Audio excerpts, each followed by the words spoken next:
balanced topic of, this is Heritage Week, which is a very good thing.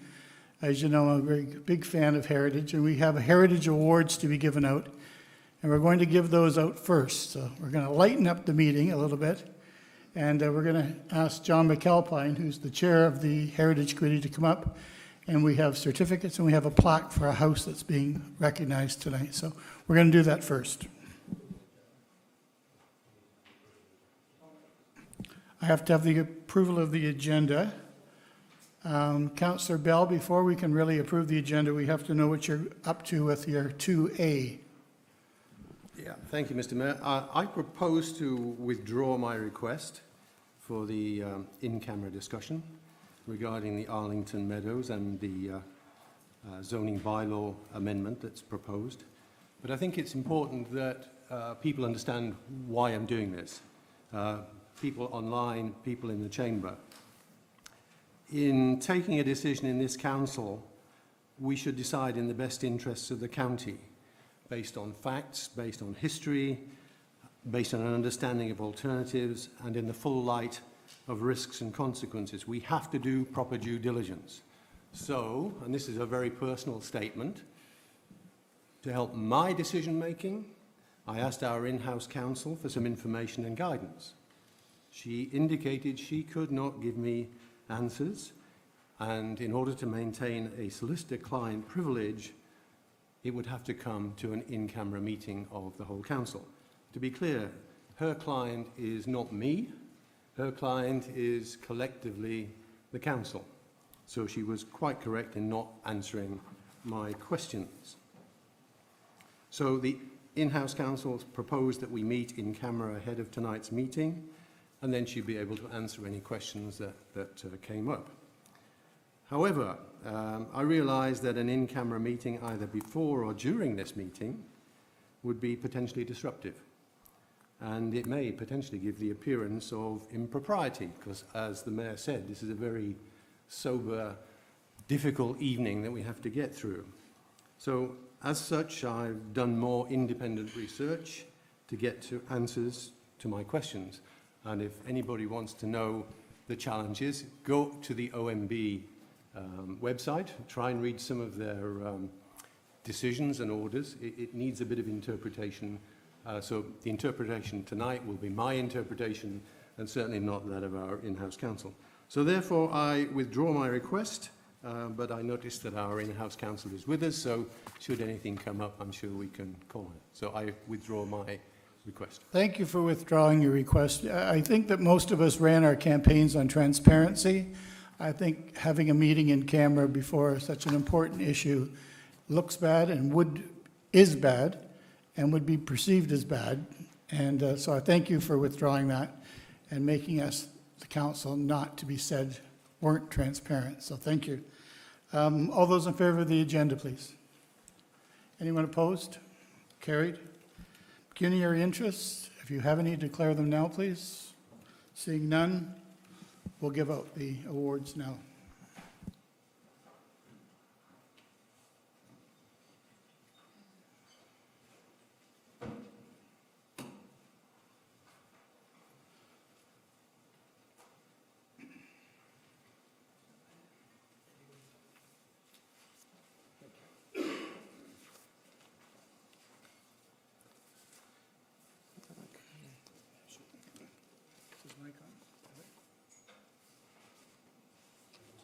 Okay. Yep. Okay. So, if we could have Mr. and Mrs. Freitas come forward.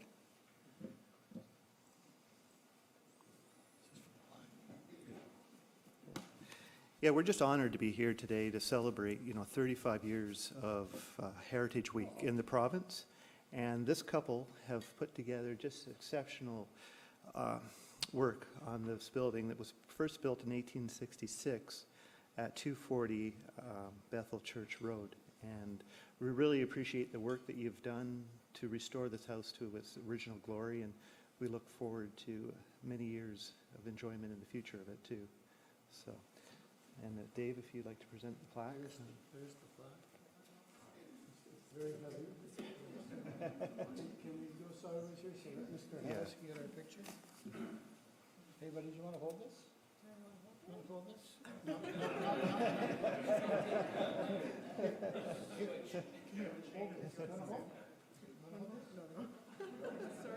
I would have called it our view.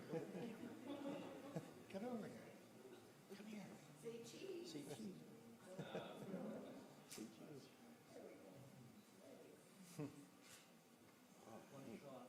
One shot, you got it on? There you go. It's very, very heavy.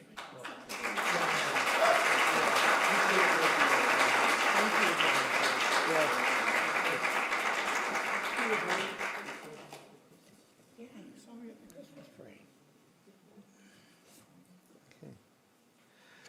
So conservation of heritage is so important to our community and its identity.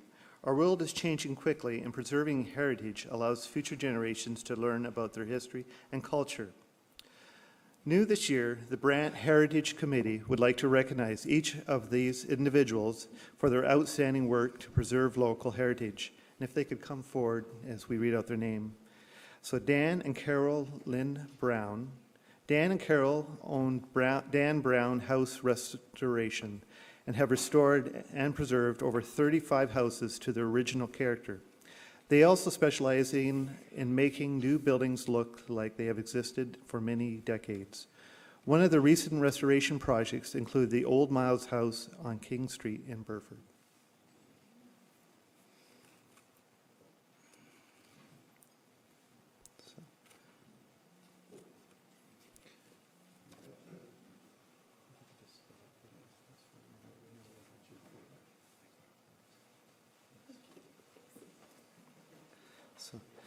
Jean Farquharson.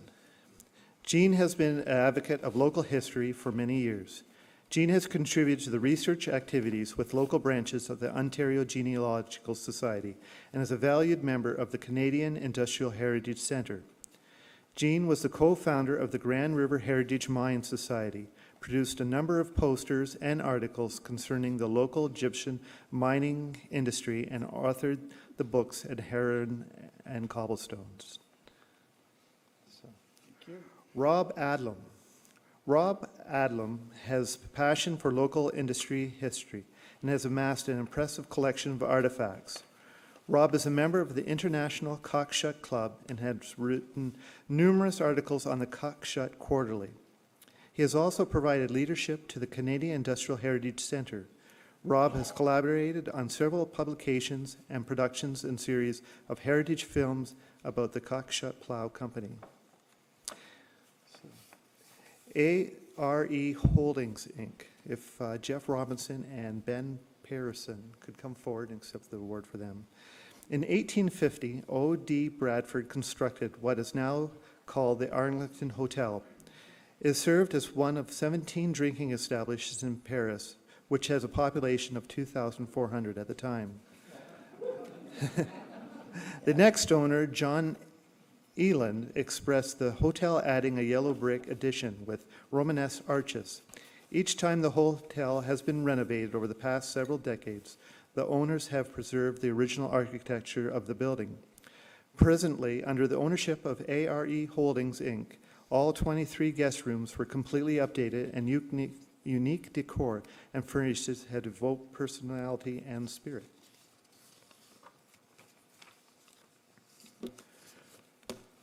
Roger Sharp. Now, Roger Sharp is a local author and historian. Roger has an impressive list of accomplishments, including publications of several books, including Soldiers and Warriors, the Early Volunteer Militia of Brant County, Ontario, Canada, 1856 to 1866. A Movement of the Spirit, the History of St. James Anglican Church, Paris, Ontario, Canada, 1839 to 2010. The Martial Spirit, a history of the sedentary militia and Six Nation warriors of the former Brant County area, 1784 to 1884. Canada's World War I Boys, Soldiers, the Story of the Young Soldiers Battalion. The Paris Armory, For King and Country. Camp 20, the history of Brantford's Second World War Military Training Center, 1840-46. Wings Above the Skyline, the story of Number 5 Service Flying Training School, Brantford, Ontario, Canada, 1940 to 1944. Number 6, John Strachan. John Strachan purchased the cobblestone home located at 16 Broadway Street West, Paris, in 2016. Known as the Charles Mitchell House, it is one of Paris' rare examples of cobblestone structures built in Levi Burton. Burton built his home for Charles Mitchell circa 1842. Since purchasing the home, Strachan has completed extensive restorations and has brought the home back to the showpiece in Paris' downtown core. Dale Raw. Dale joined the Paris Museum and Historical Society in 2004. Throughout her time with the Paris Museum and Historical Society, she served as director for 4 years, offered historical presentations, edited the Paris Museum and Historical Society newsletter, offered outreach at community events, and provided tours. As well, Dale contributed to local history by authoring the Paris Past articles for the Paris Star. And the Gem Marketplace.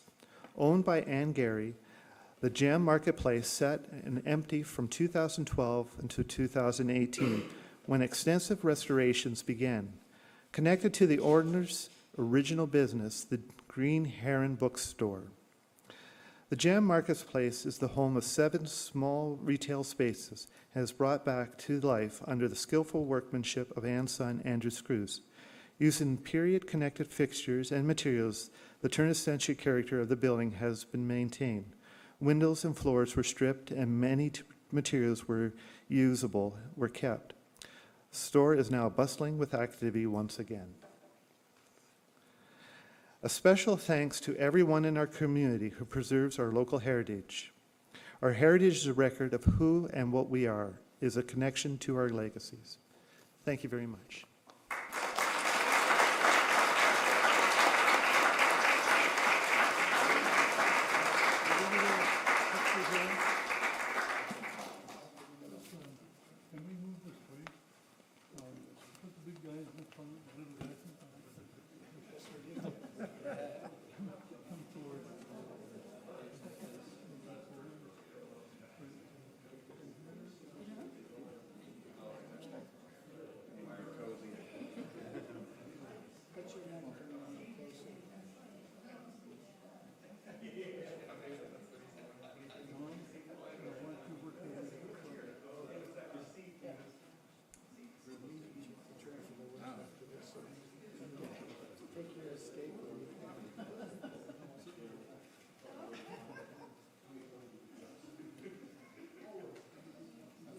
Might as well show your goods, guys.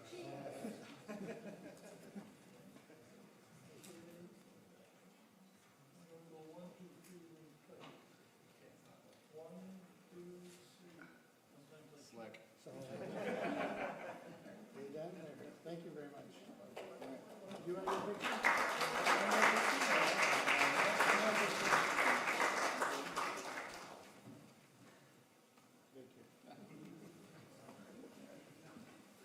Consider this an escape route.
Okay, so we're going to continue with the meeting.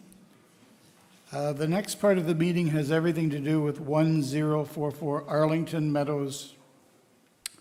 And I would like to remind you at this point that this meeting is being YouTubed, so you'll be able to see it again, YouTubed. And I also would like to remind you in advance that only people that are registered are going to be speaking tonight, and you have 10 minutes. The clerk will take care of the 10 minutes and will let us know when we have 1 minute left. I'm hoping everyone's going to be very courteous. We're all here for the same reason, to get this straight and to get it right and to make a decision. Members of the council may ask questions of clarification only to the presenters. There'll be no debate or matter going back and forth tonight. This is only for presentation. So at this point, I'd like to call on Helen, who's the first person on the agenda to come up and speak. When you get to the microphone, if you could just give us your full name and your address, please, for the record, for no other reason. Thank you. My name is Helen Heron and I live at 24 Ball Street in Paris. Thank you, Mr. Mayor and Brant County Council. On the night of the 4th of February, I went to bed, as I'm sure as many other Paris residents did, thinking that everything was okay.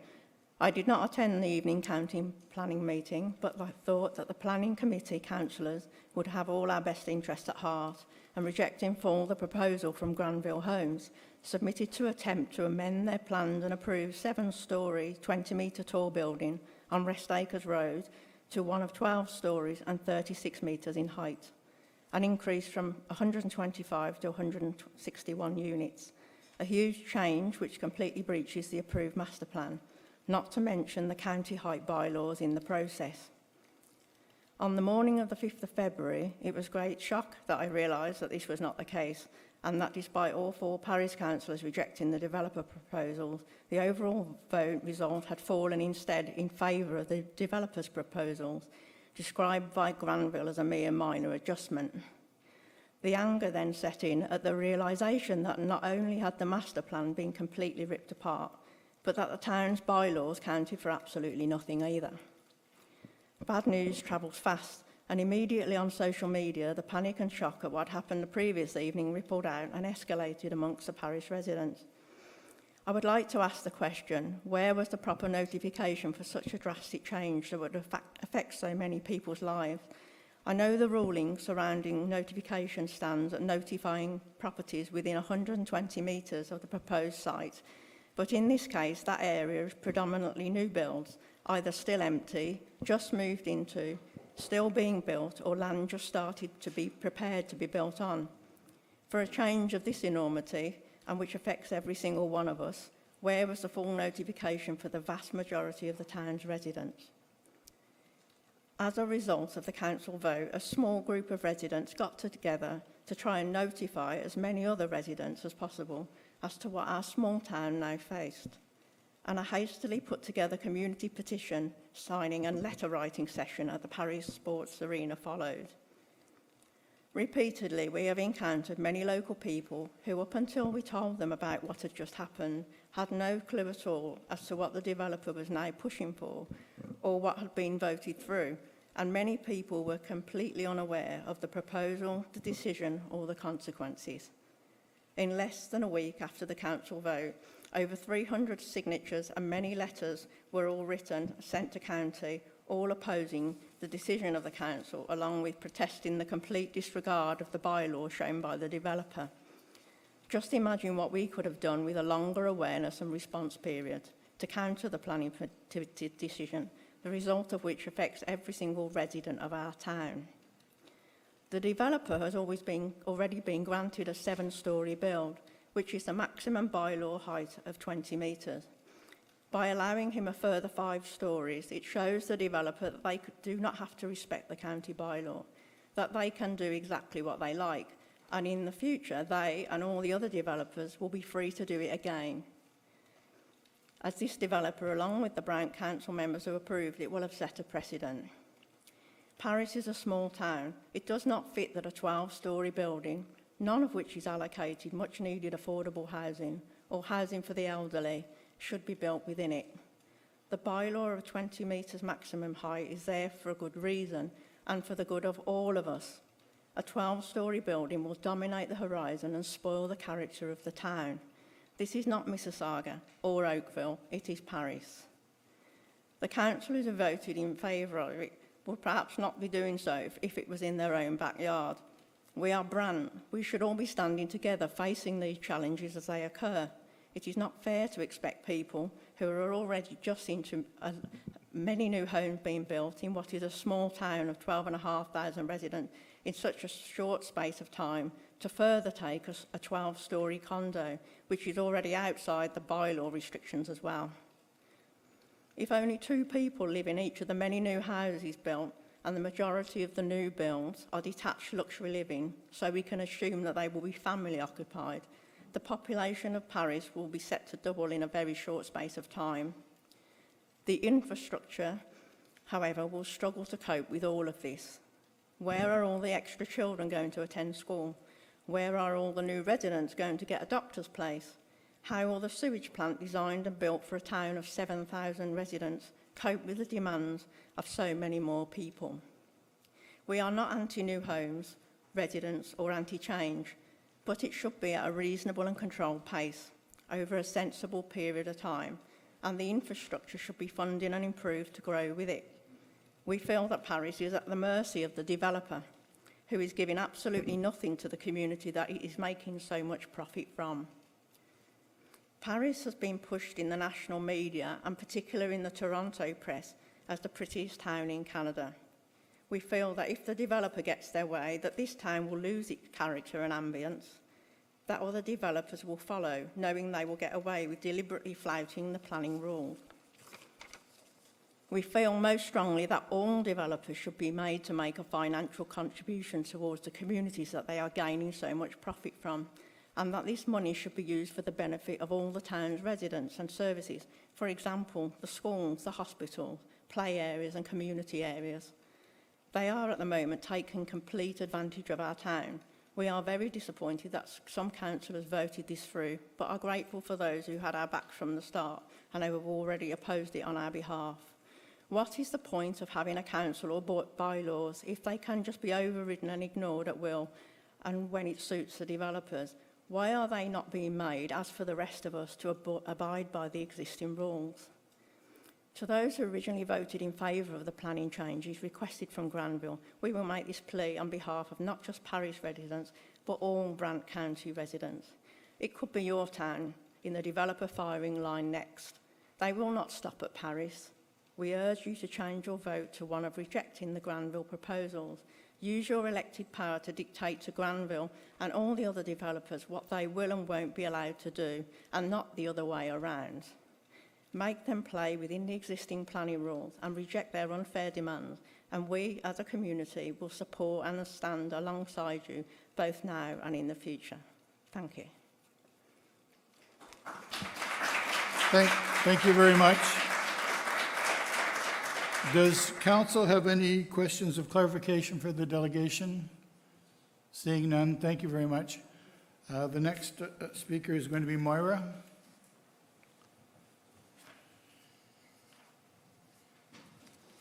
If you could state your full name, please, and where you live, that would be great. My name is Moira Hunter Kenyon, and I live at 39 Cobblestone Drive Thank you. in Paris. And I have a little slide presentation. Thank you, Mr. Mayor and Brant County Council, for having us here tonight. Last year, Council and residents of Brant County embarked on a strategic planning process. During that exercise, Brant citizens expressed their hopes, dreams, and priorities for Brant County. The entire purpose of a strategic plan is that it be used as a guide, a roadmap, and a foundation on which decisions for the county are made. It's not intended to be put on a shelf and collect dust. I'm here tonight to dust off that strategic plan, as I do not feel it's being used to guide and direct this particular decision and issue. I'm not sure which way this is going to go. There we go. From the strategic planning process, what emerged was this vision. The vision for the County of Brant is to be a charming, prosperous and inclusive community, a place to live, work, and play. 6 priorities emerged from that strategic plan in no particular order. And I'm going to just touch on a few of them as I go. The February 4th Planning Committee's approval of a zoning change for Granville Homes is not in keeping with the strategic plan. The vision opens with the notion of a charming community, and says charm was consistently found throughout the dialogue with residents. The concept of small town charm. Charm belies a mix of quaintness, heritage, and friendliness. The plan for a 12-story building at the corner of Rest Acres Road and Arlington Parkway is a stark contradiction to any imaginable vision of what a charming community looks like. The strategic plan vision is for the whole county. Paris must be included in this vision. The strategic plan was not just to keep St. George, Burford, Oakland, Scotland charming. A 2004 study was done on the southwest area of Paris. I do see that some of you around this table were on council at that time. I trust you remember the study having been done. Good money, taxpayers' money, our money, went into the study. These studies do not come cheap. There were some things that came out of the study that really just jumped out at me. The purpose of the study was to look at design of how to achieve beautiful neighborhoods. Beautiful neighborhoods. The study was looking at a design to create a great community integrated with the historic context of Paris. It talked about open spaces within the community to meet active and passive recreational needs. It spoke of natural features. It spoke of connecting spaces that would include those natural features. What really stuck out for me was that it spoke to medium density housing that would create a life cycle community where residents could find a place to live throughout their lifetime. Medium density homes clustered around parkettes, streets that would provide for vehicles as well as pedestrians and bicycles, and opportunities for vistas. Medium density residential in this study really meant 3 to 4 story buildings with a maximum height, and I didn't put that note in my notes. I took that part out. And there was just so much more to unpack in the study. So if you haven't looked at it, please get it. I got my copy from Marcus Davidson, and I know it's online because Heather also was able to send that to me. It broke my heart to flip through this report because what's emerging in this neighborhood comes nowhere close to the vision some of you had back then. What happened with this report? I couldn't find out. Was it shelved for a reason? Did the developer steamroll over it? Did the OMB, now LPAT, override it? Was it simply not referred to when building permits were issued and approved? Some of you were on council at that time, and perhaps you could help us understand what happened to that report and how our neighborhood has come to look the way it has today. There was nothing in the report that spoke to high-density high-rise. It's already too late to achieve the vision of the connected natural spaces and medium-density housing around parkettes. All we have are wide, straight streets in grid format and cookie-cutter cardboard houses. Another priority of the strategic plan is effective communication. Helen's already spoken a little bit to this, so I won't go over that again. But notification did go out through us, the community, and by us. Some of us told 2 friends who told 2 friends who told 2 friends, and you see the result in front of you. You have the package. The strategic plan calls for engaged citizens. Well, here we are. Maybe a little too late to the game. I hope not too late. But I didn't come to the February 4th meeting because not in my wildest dreams did I think council would approve a 12-story building in this area. That's the dotted line, just depicts the area that the notifications went out. And as you could see, a lot of that is just undeveloped area at this point, and a few new houses where people are still unpacking boxes and hanging pictures. You, our council, committed to us sustainable and managed growth, to grow in a responsible manner that protects and enhances the attributes that are unique to each individual community. Dropping a 12-story building at the south end of Paris clearly does not protect or enhance the attributes of the prettiest little town. I don't think anyone in this room would describe Brantford as charming. The city of Brantford, population 134,000 in 2016, not charming, has only 4 buildings over 20 meters high. If this plan goes forward, Paris, a small town, our charming town, the prettiest town in Canada, will have 2 buildings over 20 meters, Telford Place and this one. And if ultimately the draft approval goes through for a high-rise on the east side of Rest Acres, we will have 3 buildings over 20 meters high. This is Dornier Manor at 321 Fairview Drive in Brantford. This is approximately the height that the building the Granville Homes is proposing and wanting to drop in Brant County. This is ultimately the can of worms you're opening by raising the ceiling on height restrictions. This has the potential to show up in Burford, in St. George, in Oakland, in Onondaga. This bylaw and zoning change is precedent-setting and will be a Brant County issue, not just one for Paris. The strategic plan speaks to the desire to live, work, and play. If we're supposed to be happy with this park, we're not. It's useless for any play. The ground is rough, the weeds are overgrown, you get covered in burrs if you go off the path, and it just leads to more houses. Where are the play areas? Where are the green spaces? Where are the connecting natural areas? Where are the facilities and amenities that were important enough in the 2004 study? Where are we supposed to play here? Yes, we have 2 schools, and that's cool for little kids. We have no baseball diamond, no soccer field, no treed green space. We have a hockey rink that kids have to cross what will be 4 lanes of traffic and over a roundabout to get through. On February 4th, I heard the developer say, it's a good location because people can walk places. Kids cannot walk or jump on their bikes and ride to the pool in the summer. They can't cross 4 lanes of traffic to go skating or get to the library downtown or the skateboard park. Kids and families cannot safely access Barker's Bush to go exploring or mountain biking or hiking. It's not safe to cross King Edward Street unless you can sprint and are pretty good at game of chicken. Children north of King Edward Street and east of Rest Acres Road are bused to school because it's not safe for them to walk across the street. I shudder to think of a senior trying to walk places in this area other than to the plaza. We drive. We drive to Gretzky to swim year-round. We drive to the library, and we drive to Lions Park. It's not safe. We drive to access our trails. Yes, we may ultimately have a grocery store next door, but this is not a walkable community. If you just look at the congestion of cars around the schools in the mornings for drop-off and pickup, you'll see that kids are not walking to school.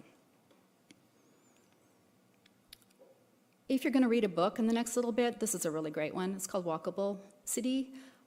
Really talks a lot about the philosophy of having a walkable community. Good read for everybody who's in any kind of planning role. Just quickly, the strategic plan speaks to healthy, safe, and engaged citizens. There are significant health concerns to living in a high-rise building. All you have to do is a quick Google search. That's another whole 30-minute presentation, so obviously I don't have time to do that tonight. Yes, we need rentals. Perhaps we need to build up to preserve precious farmland. 7 stories is already up. 7 stories is already not charming. 7 stories in this location is not preserving any farmland. That was bulldozed a few years ago. Previous development approvals in this area have already resulted in the loss of the land. It's gone, regardless of your decision. The beautiful trees have been clear-cut, and the rolling hills in the neighborhood have succumbed to bulldozers and asphalt. This decision is precedent-setting and opens the doors to all of our communities. The strategic plan is here for a reason, to guide our decisions at every step. The request for a zoning change to increase the height of an approved building from a maximum of 20 meters to 36 meters, or 65 feet to 818 feet, nearly double, is the antithesis of our strategic plan. I ask Council to carefully and thoughtfully consider the legacy you would be potentially leaving this community and decline Granville Inc.'s application for a 12-story high-rise. Thank you.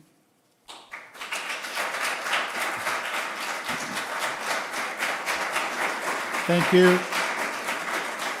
Thank you very much. Are there any questions of clarification for the presenter? Seeing none, thank you very much for coming out tonight. The next person on the agenda is Chris. Chris is not here? Chris Whalen? Okay, how about David?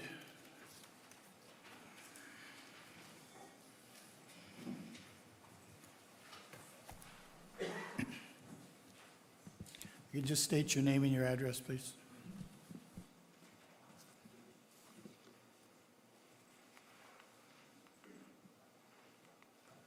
My name is David Latulip. I'm a resident at 55 Court Drive here in Paris.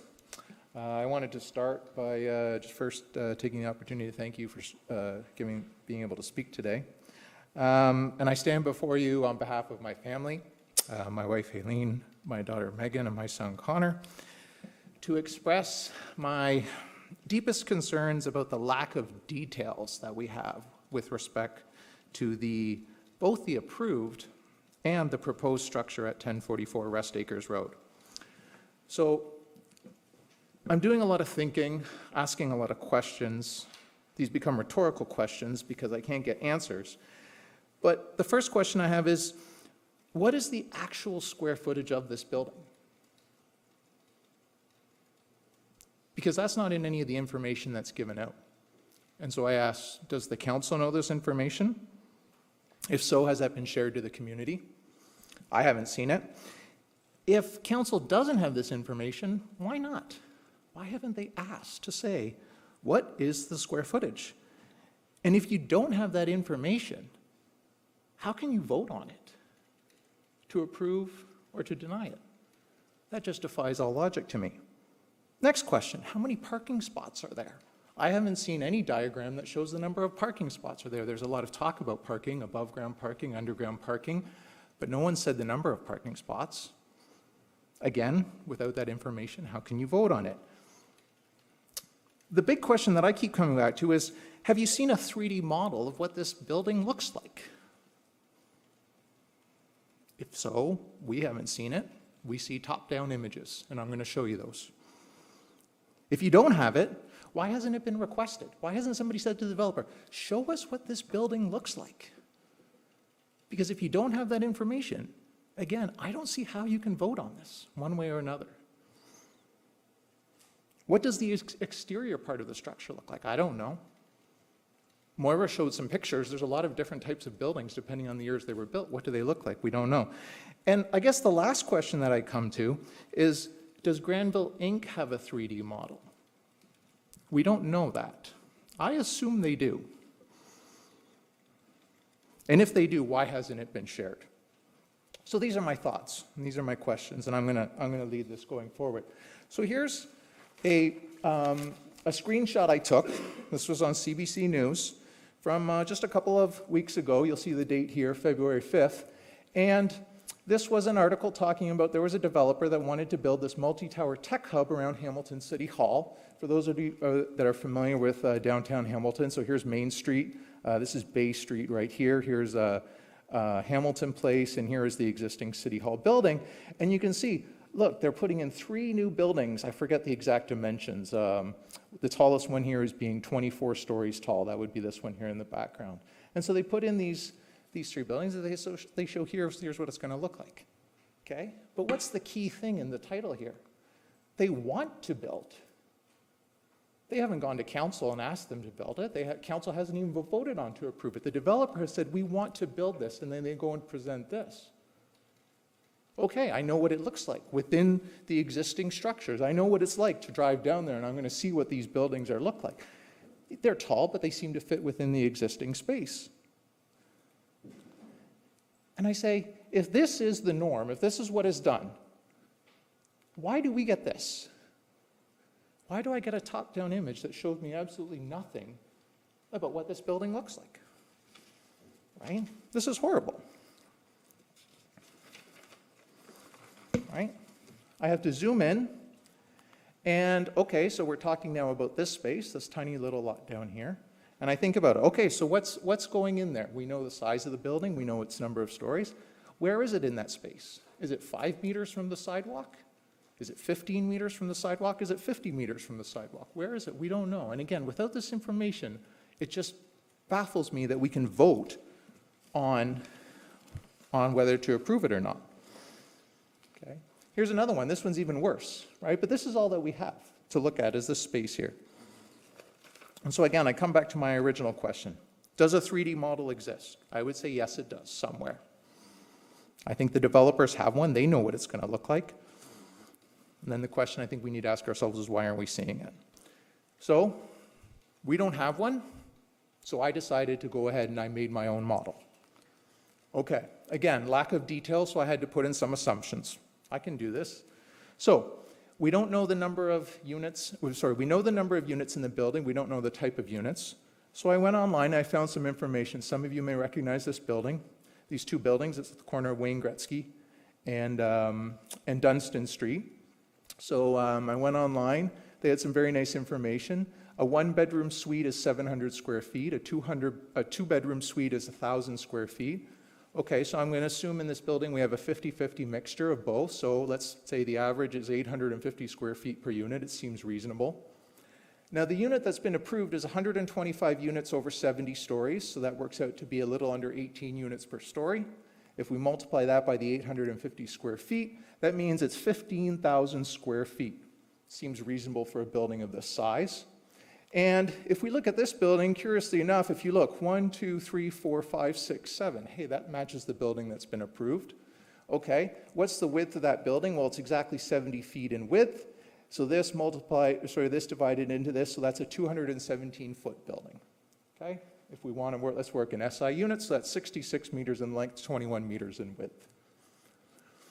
Okay, the next building, for the one that's under consideration, same calculations, except now we're dealing with 161 units over 12 stories. So we get a smaller footprint. We've shrunk it from 15,000 to just over 11,000 square feet. We keep the width the same. It's 21 meters, and it's slightly shorter, 50 meters. Okay, some simple math, but at least we have some approximation of what this building's going to look like. Okay, next step. I got to figure out where this building's going to go. The nice thing is Google Maps works really well. And by really well, it means that I can actually drop in a point, say here at the corner of the plaza, the existing building that's there, and I can draw a line that runs fairly parallel to Rest Acres Road over here, and I can say, what's the distance from that point to this one? So this is Arlington Parkway, okay?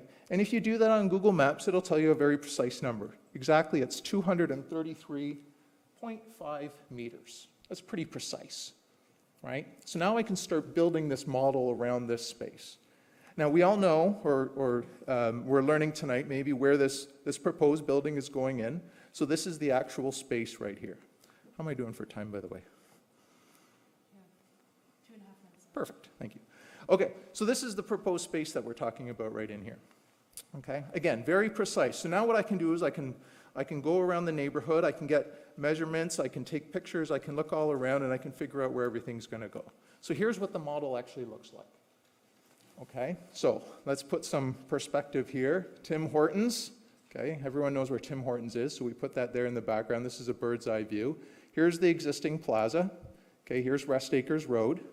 Okay, these two buildings right here, they don't currently exist, but I put them in there for comparison. Okay, there's lots of these size homes in the surrounding neighborhood, a 1.5-story home or a 2.5-story home. Okay, and what you see are two buildings. The first one is the one that's been as approved, so this is your 20-meter building, so 7 stories, okay, which extends slightly farther than the one under consideration, which again, according to my calculations, would be 50 meters long.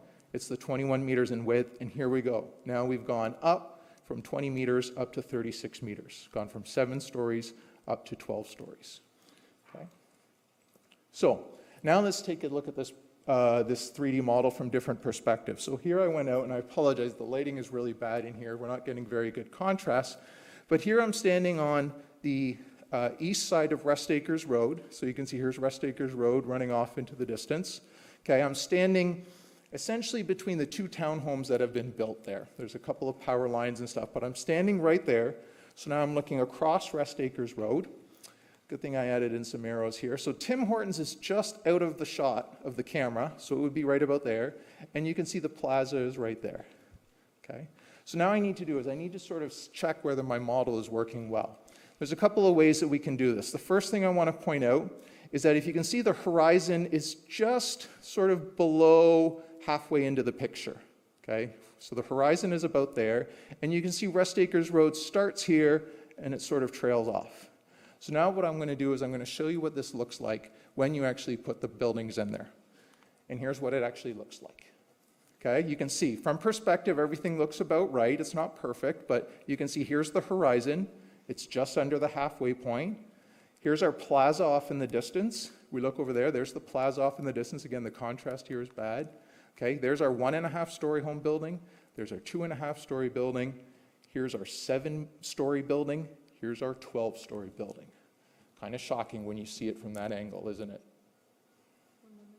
Yep. Okay, so there's one perspective. Here's another perspective. I went to a slightly different point. This is in the parking lot for one of the developers. So now this is, again, same side of Rest Acres Road. Now I'm looking down this Arlington Parkway. Okay, so now here's my building going to come in over here.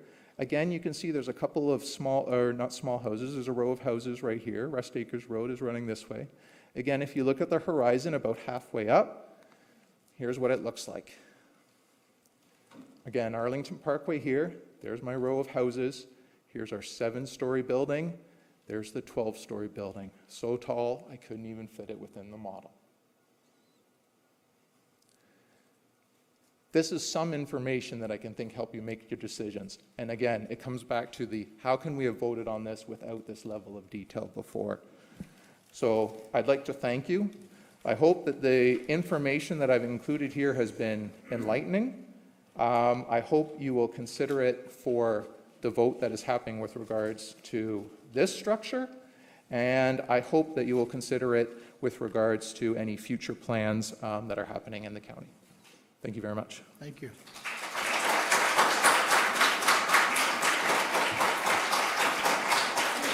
Are there any questions of clarification to the presenter?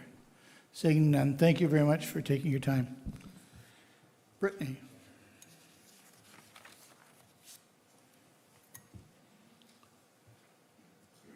No Brittany? Pierre.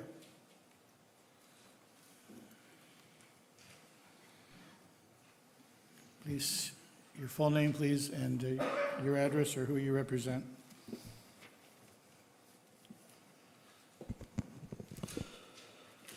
Evening, Your Worship, members of council. My name is Pierre Chauvin. I'm with MHBC Planning. I'm a partner with the planning consulting firm out of Kitchener. Here on behalf of the applicant Granville Homes. And tonight, I'm not going to go over my presentation I went through the last planning committee and the public meeting, but I do have two particular requests. But before I get there, I would like to say a few things and perhaps even respond to some of the comments that we've heard this evening. It should be reiterated that this land is zoned and designated for this type of use, for an apartment type of use. We're not actually introducing a new use. A 7-story apartment is currently permitted here. So what we are asking for, yes, is an increase in height and a slight increase, 36 additional units in number of units. People ask, why are we allowed to ask for a zone change? Well, this is the policy, this is the planning framework that we live within in the province of Ontario. And when assessing zone change applications, these are assessed in accordance with your own county official plan. And you'll see in your own staff report that this particular application complies with all your policies with respect to locating high-density development within this designation, which is a permitted use within this designation. I've heard a lot about precedent setting and setting a change in the character. Some have already know this, it has been noted already. This is not the first apartment in Paris. There's recent approvals that have already approved a similar 12-story apartment.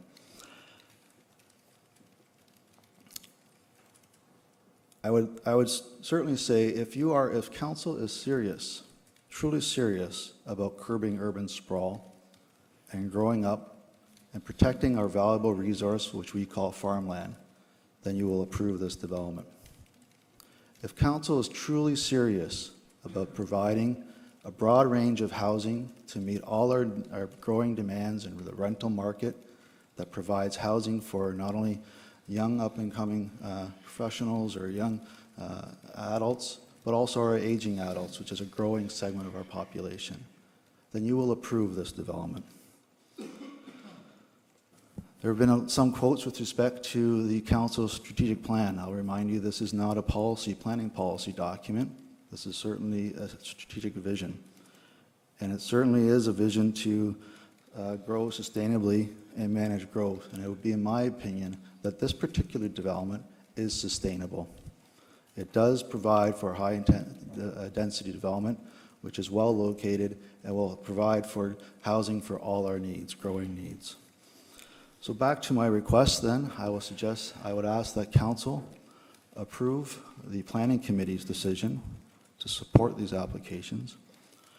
And our second request, which is somewhat new, you'll recall the last committee meeting, there was a new condition added to the draft approval conditions. This was hastily worded at the meeting.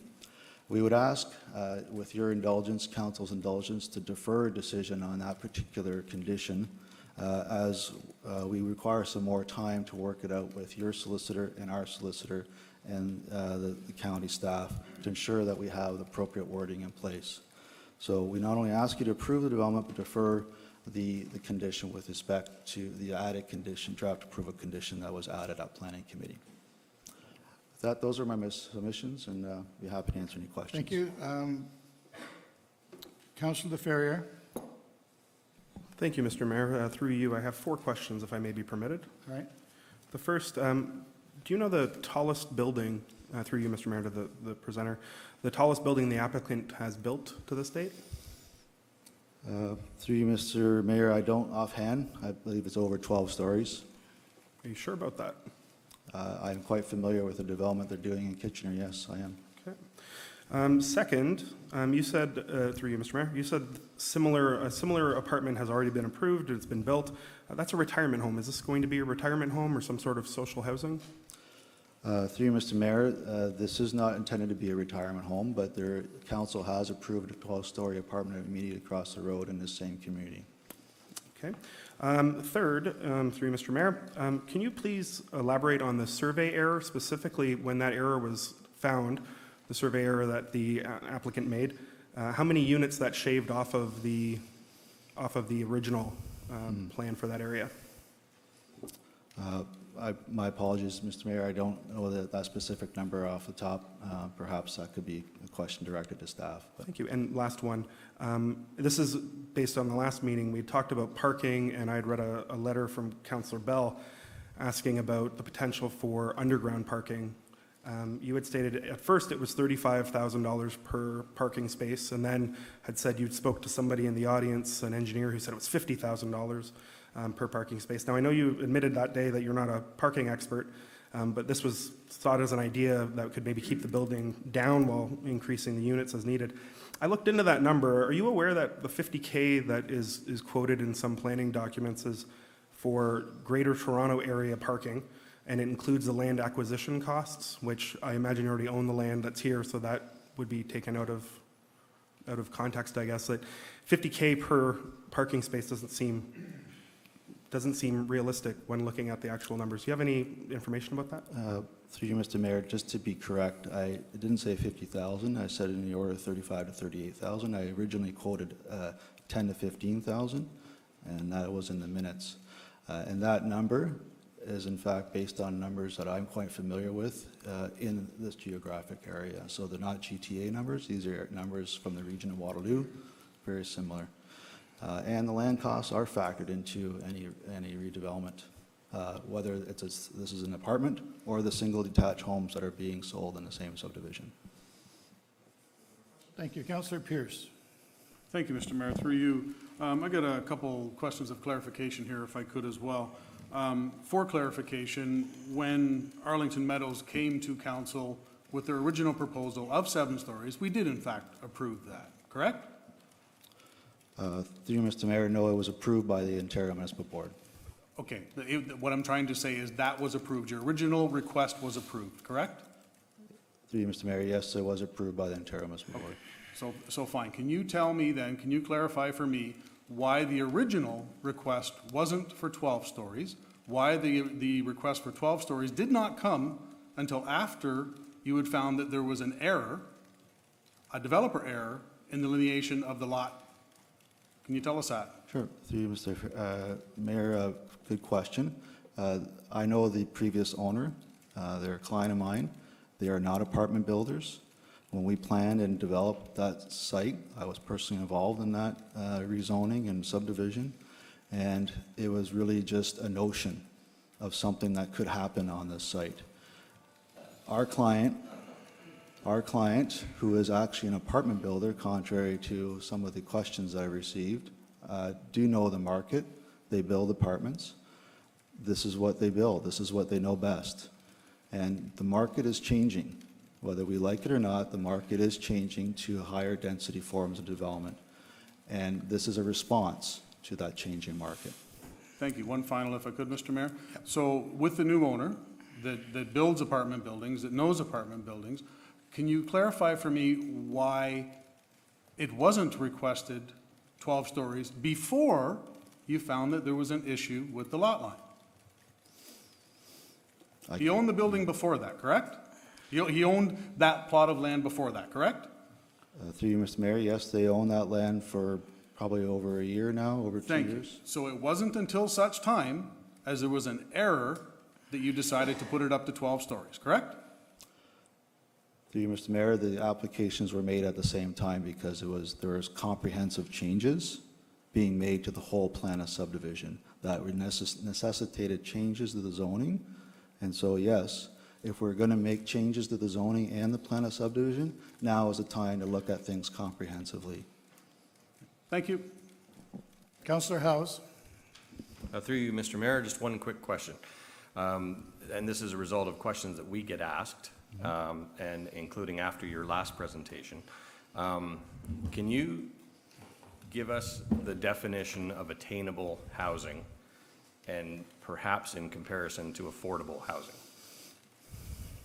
Through you, Mr. Mayor, so I guess maybe I'll start with what affordable housing is, and just going off the top again, is based on provincial policy. It's representative of generally 80% of the average market rate in this area. So, for example, if your average market rate for rentals, and this is a rental proposal, is let's say $1,200 a unit, or let's just say for round numbers, it's $1,000. Then in order to qualify as affordable, your rental can't exceed $800, okay? This is not that, okay? This is going to be at a market rate, but there is a demand for that, and that is a demand that is not being met in our community. And what I mean by attainable is something that perhaps not yourself, but perhaps your kids are looking to acquire or get into the housing market or looking for housing in general. They can't do that because there's just nothing here to rent or they certainly can't buy one. In order to start, they probably have to start somewhere, and that's usually in a rental market. And that's what I mean by trying to get people into housing at an affordable, at an attainable rate. Okay, this is not subsidized housing, but this is housing that meets sort of the growing demand, that missing middle that we have. Thank you. Councillor Bell. Thank you, Mr. Mayor. Through you to the delegation, can I ask a little about the block of land to the south of where you're proposing this apartment block? Is that permitted? Am I permitted to ask that question? Clarify something for you. Yeah, so it was originally zoned as minor institutional. Why have you moved away from minor institutional on that area? Sure. Through you, Mr. Mayor, I guess if I understand correctly, the previous plan of subdivision did have a block of land that was dual zoned, that not only permitted residential uses, but also permitted institutional uses. Again, with the previous owner and developer, that was the thought or notion at that time there may be some kind of seniors housing as an option, and they want to provide that flexibility, that should someone come forward with that proposal, that the zoning and the plan permitted that. Times have changed.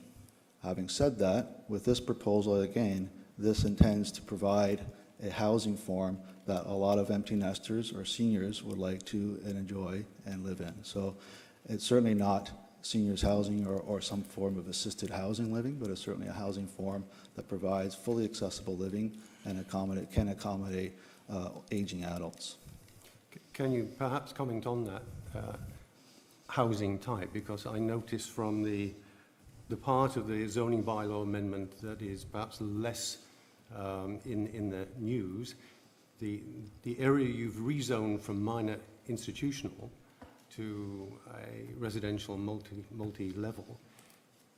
Now you've actually diminished the lot sizes, you've increased the lot coverage, you've also increased the height of the building allowable from 10 metres to 12 metres.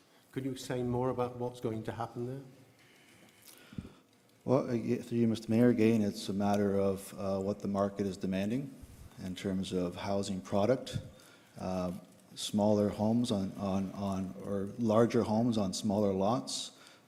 It's meant to be more affordable for a starting home. There's also changes in housing design that people are requiring taller ceiling heights, 10-foot ceilings, those kind of things. So the changes in some of the regulations allows us the flexibility to build products that the market is demanding. Are you envisaging buildings that will be 12 metres tall surrounding the area where the apartment block will be? Through you, Mr. Mayor, that may be a possibility. And they may range in a matter of heights from 10 meters to 12 meters. And again, that's to the pitch of the roof. And the pitch of the roof can change, and depending on the style of the house. So this all adds, in my view as a planner, a lot of flexibility and variety in housing design, which is what we want and try to promote. Can I ask one final question, Mr. Councillor Bell. Yeah. To what degree have you engaged with the local community to ask what they need in this housing development? Through you, Mr. Mayor, we certainly have this forum, the public engagement that we have received, but my client is a knowledgeable builder and developer. They're out engaging with residents every day in the marketplace, selling homes. They hear what people want and are asking for. Councillor I Bell. really would like to see some evidence that you have had any contact with the citizens of Paris and ask them what they would like to see in that area. Thank you, Councillor Bell. Councillor Gatward. Thank you, Mr. Mayor, through you to Mr. Chauvin. My question for clarification is, would the info regarding the servicing easements for the subdivision that are in the current recommendation remain the same whether it was a 7 or 12-story building? And part two of the question is, there was a question asked about the number of parking spaces, and that's provided in our zoning bylaw, as we all know. But would you reduce the parking and provide more green space around the building if it was 7 instead of 12 stories? Through you, Mr. Mayor, try to understand your first question. Would our ask be the same essentially if we weren't changing or requesting a change to the condition?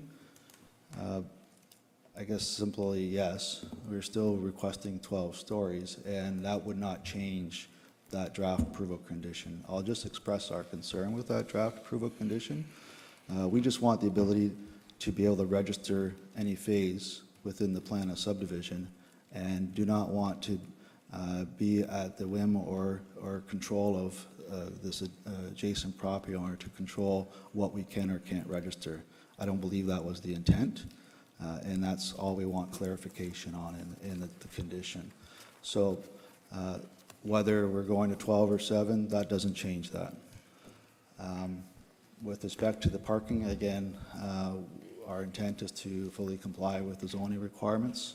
And with the number of units that we're requiring or requesting, we need the surface parking that we can provide all the surface parking, or parking, sorry, in the form of surface parking on the site.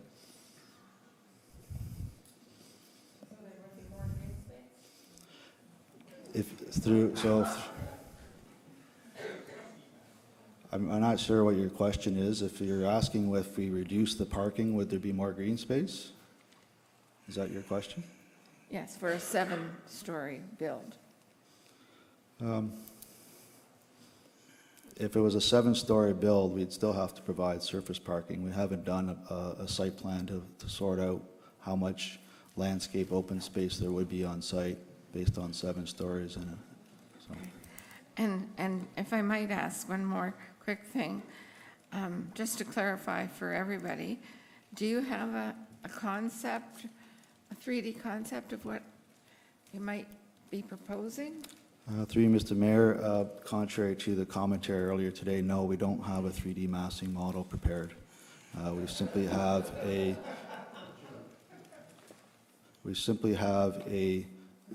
two-dimensional plan, which was the basis for, you'll recall, that the shadow study that was prepared.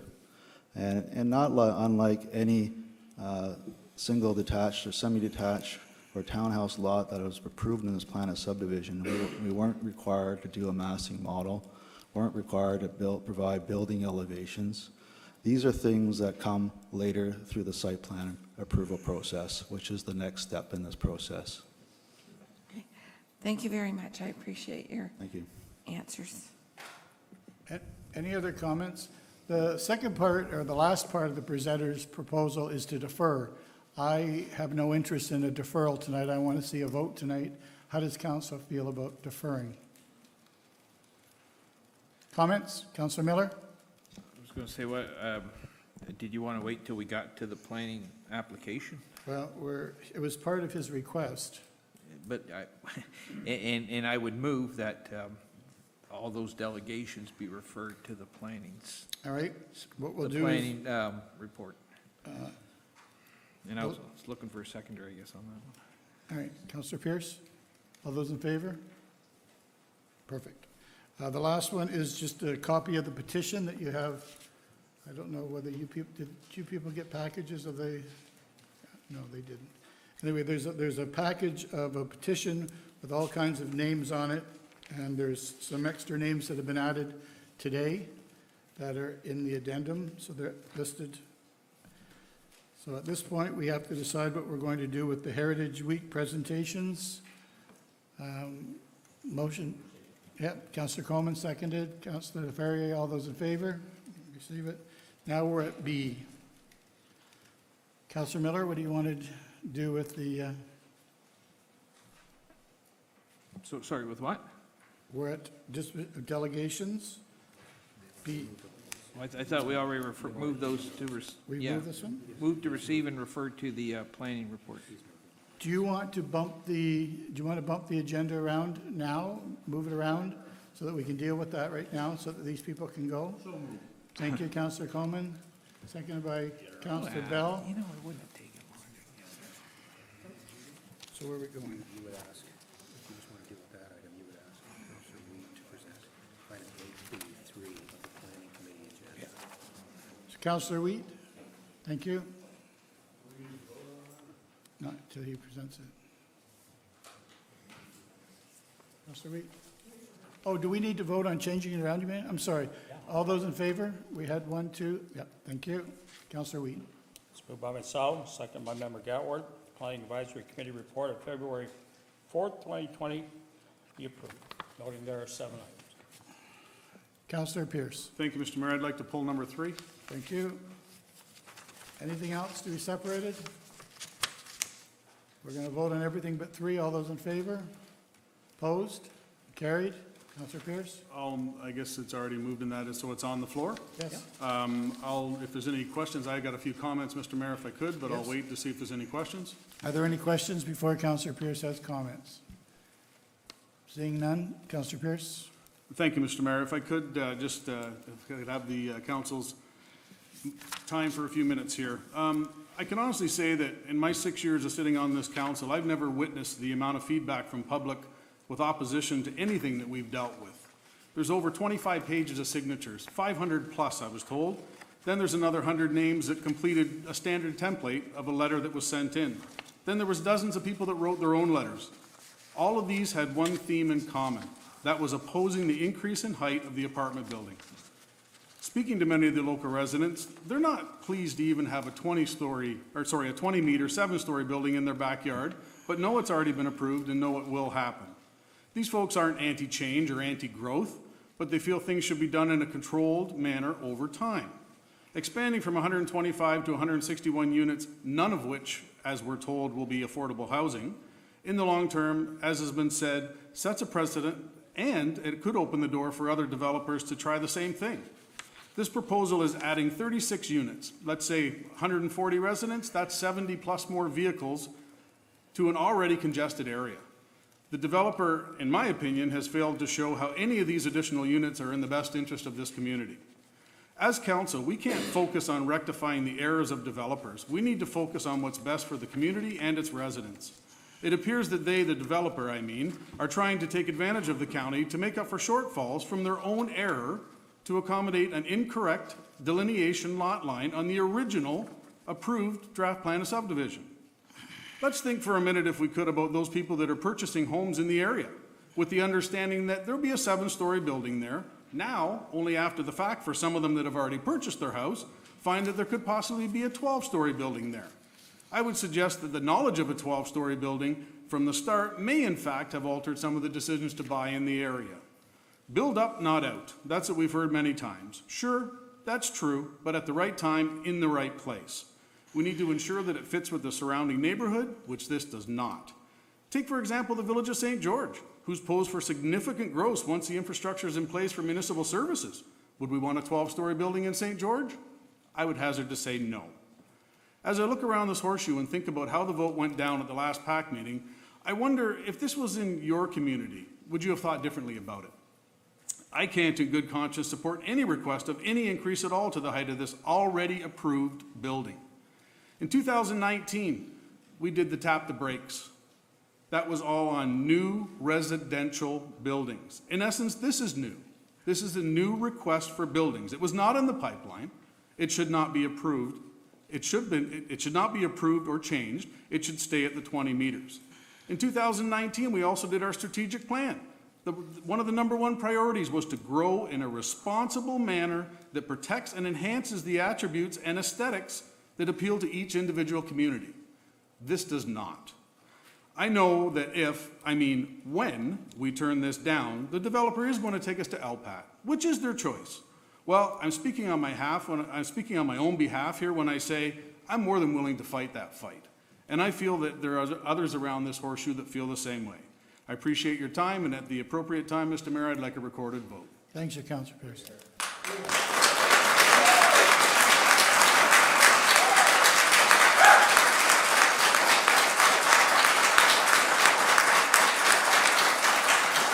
Okay, thank you. Councillor Ferrier. Thank you, Mr. Mayor. Just some quick comments. I'd like to thank Councillor Pierce for his excellent wording. I'm not going to repeat anything he said because I couldn't repeat it as well. But just a couple of quick things, and I just have some quick notes here. First, I'm so proud of the thoughtful, eloquent, civil discourse, letters, presentations we received from community members today and throughout the last couple of weeks. 3 of us were able to attend a little meeting that residents had about this, and it was the same thing there from many people who weren't in this room. This room is packed, and yet there was probably another 100 folks that came to that organizing meeting that they had, and they had questions, and they had discussions about our community and where we're going, and lots of it supportive, but not of this. And I want to thank people for that and how they're presenting. It's very good to see, because the best part of our community, the most charming part, is the people and always will be. But other things I did hear at that meeting, I just want to share with the folks around this horseshoe, because I think it's important to hear some of these quotes. One person who's in this room today said to me, "Do I have to come to every council meeting to make sure that the right thing happens in my neighborhood?" right? And this is a person who's been to this council chambers probably 6 times for public presentations and meetings since this term of council. There's a lot that has happened in this particular neighborhood, and it's not my ward, but I want to support what the folks in that ward want. The other thing that I keep hearing, and I hear it online as well, is folks saying that they're tired of fighting. And for those folks who represent the entire county, but also who represent their own wards, you don't want these people tired of fighting when it comes to your community, right? When St. George and Burford and other places are next, you don't want these folks tired. You want them motivated, you want them understanding the process, and you want them to join with other communities when that time comes. The other piece is that again, I'm not against buildings. I grew up in a building, but I think they need to be purposely planned from the beginning, and people need to know what they're getting into when they get into that community. The precedent I'm worried about setting is twofold. One, we're just starting a new official plan process. Does this take away some of the community's thoughts about that process if this is the sort of thing that happens? And secondly, this was a 7-story build. Then they asked for 15. Now they've asked for 12. There's a 12-story build that's likely to happen down the way a little bit. What's to prevent the precedent from becoming, let's ask for 25 and then come back and ask for 20? And those are those little things, those little build-upons that I'm worried about. We've actually had a great record as this council, this current term. We've had folks who've come to us, developers who've come to us and said, we want to build 70 additional homes. And we've said no, and no, and no. And then they've come back and said, you know what, how about 6? And we've said, sure. Right, that's working with us on this, and I'd like to see that precedence continue, not the one I'm worried could be set if we vote for a 12-story building where one was not originally planned. So thank you for your time and consideration, everybody around the table. Thank you. Councillor Bell. Thank you, Mr. Mayor. You might have to indulge me on the 5 minutes rule. First, I'd like to thank the residents. They've spoken eloquently, forcefully. Their concerns are legitimate and timely, and their input should weigh really heavily on our thinking as we make our decision. It certainly does for me. I actually support rental accommodation in Paris. There is a need. Just talk to people in our community, they will tell you. The corner of Arlington Meadows and Rest Acres is well positioned for it, but I don't support the PAC recommendation that's in front of us today. I do not support 2 stories. And I do not support a 35-metre tall building. I'd like to give context. Moira actually talked about the Southwest Community Development Plan, so I'm not going to say more, but that set the tone 16 years ago as to what people coming to Paris could expect. I don't think we've actually played through on that. The plan of subdivision was supported or draft approved in 2009. We've had changes in ownership, we've had changes in the number of phases of development, and we've had appeals that have gone to OMB. In 2013, OMB, following appeal against the county by the then developer Activa for the county's failure to approve the then requested zoning bylaw amendment, the block on which the proposed apartment building was to be located was rezoned to permit 125 units and a height of 20 metres. And simultaneously, the block of land to the south was zoned minor institutional. This is a designation for purposes such as a place of worship or a retirement home or a school. That's entirely laudable, and it is actually in keeping with what I thought I read in the Southwest Paris Community Development Plan. But it came with a special exception that would permit, in addition, street fronting row house dwellings. So the developer put that in there, got the OMB to approve it. That order has effectively created the opportunity for a non-minor institutional development, and I'm not sure that wasn't always the intention at the beginning. Let's go to 2019, and Councillor Pearce has made clear that there was an issue of an error in the land holdings. That's nothing to do with the county. That's not our problem. But how did Grandview respond? They prepare a red-lined plan that reduces the area originally intended for the apartment block and propose that even then a section of what was there goes to be rezoned for row housing. They dropped the minor institutional zoning, so any thought that there was something there for the community has gone. They then request an increase from 125 to 161 units in a building that now goes from 7 stories to 12 stories. 161 units actually appears to be a practical maximum that can be accommodated in that area when you take account of the number of parking spaces that are required. And I think one of the earlier presenters didn't know how many parking spots were required. The drawing I saw showed 260, so that takes up a lot of land. All we've seen is a preliminary sketch, and it had that take it or we'll see you LPAT kind of feel about it. We haven't seen a rendering of the building. We have no idea what it looks like. Thank you for David doing that sketch, at least to give some indication. We have no idea of the mix of units. We have no idea of whether it meets what the community needs today. Yes, there was a shadow study done, but that's necessary, but it's certainly not sufficient to support a zoning change.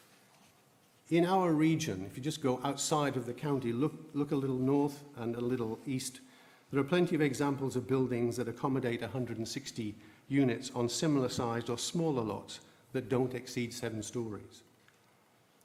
Grandview have not even offered to engage in a discussion that says, what can we do within the current bylaw height restriction? Their calculus is very simply, what's the best for Grandview commercially? Not how can we work with the county to make something better.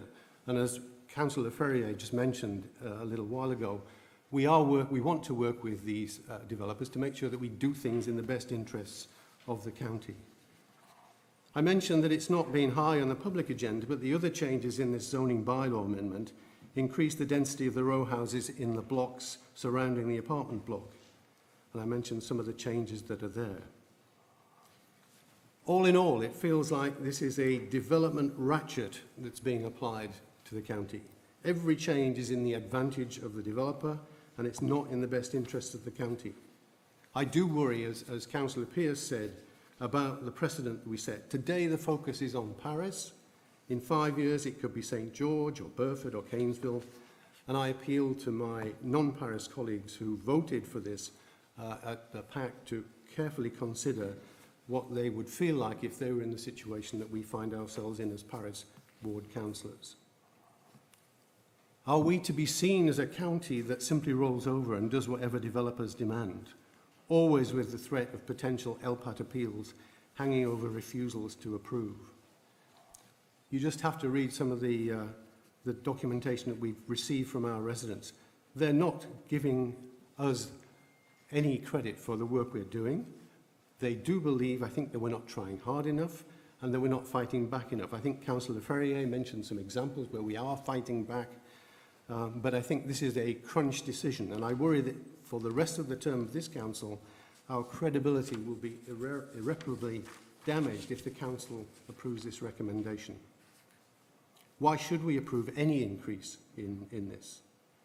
Grandview went, or actually its predecessors went to OMB to appeal to get the 125 20-metre height unit.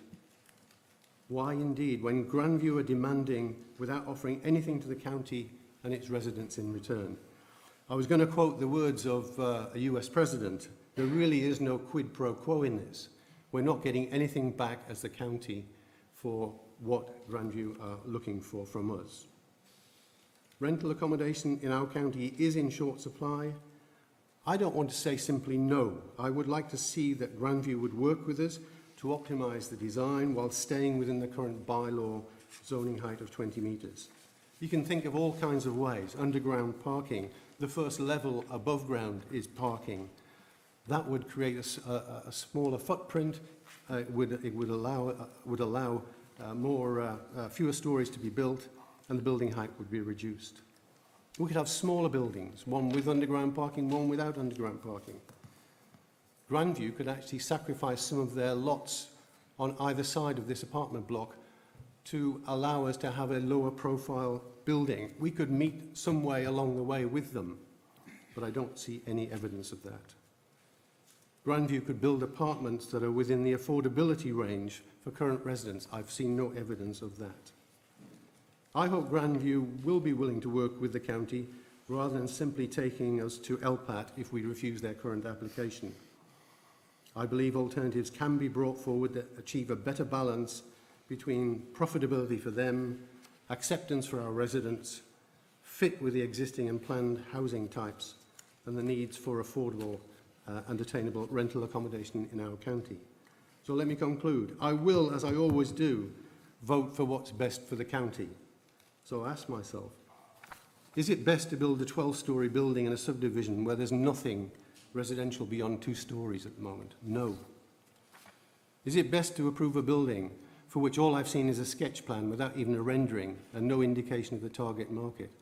No. Is it best to have a solution driven only by commercial return for the developer who seeks to maximise the number of units that can be practically accommodated in the area available? No.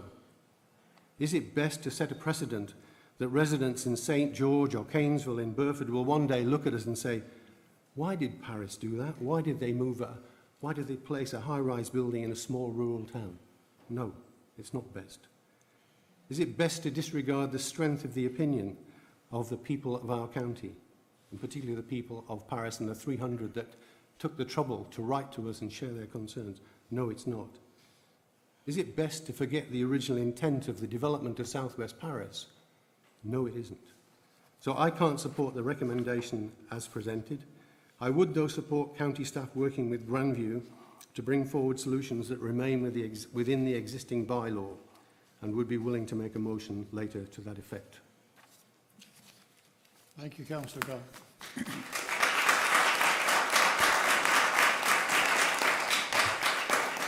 Does anyone else have anything to say? Councillor Chambers?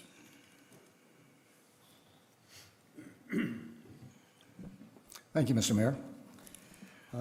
First of all, I'm going to apologize for not being able to attend the Planning Committee meeting. I was having to work that evening, so I wasn't able to attend. But that having been said, I knew I was going to be attending this meeting, so I will get to vote at this meeting on the recommendation. My colleague, Councillor Bell, quoted an American politician. I'm going to quote one too. This gentleman said that everything that needs to be said has been said, but not everybody has said it yet. So I'm going to take a couple minutes to say what probably has already been said. I'm going to talk and I've just made notes. I don't have anything prepared. I just made a couple notes here, so bear with me. I'm going to talk about a 7-story building. And a 7-story building does have the effect of preserving agricultural land. The phrase build up instead of out applies with a 7-story building. A 7-story building actually prevents urban sprawl, and that's good. Everybody wants to preserve farmland and prevent urban sprawl. 7-story building does that. It also provides, and I'll pick up on Councillor House's terminology here. I'm going to put a slash there. It provides more attainable and / affordable housing. You can define that how you want. I look at my mother-in-law lives in an apartment building. She's 89 years old, and she's able to live there quite frugally and quite well. My daughter, who lives in Brantford, would love to live in a small apartment, but she can't afford it. So a 7-story building would provide various options.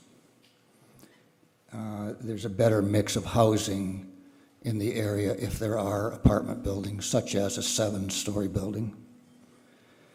And a 7-story building, it does make more efficient use of the existing infrastructure.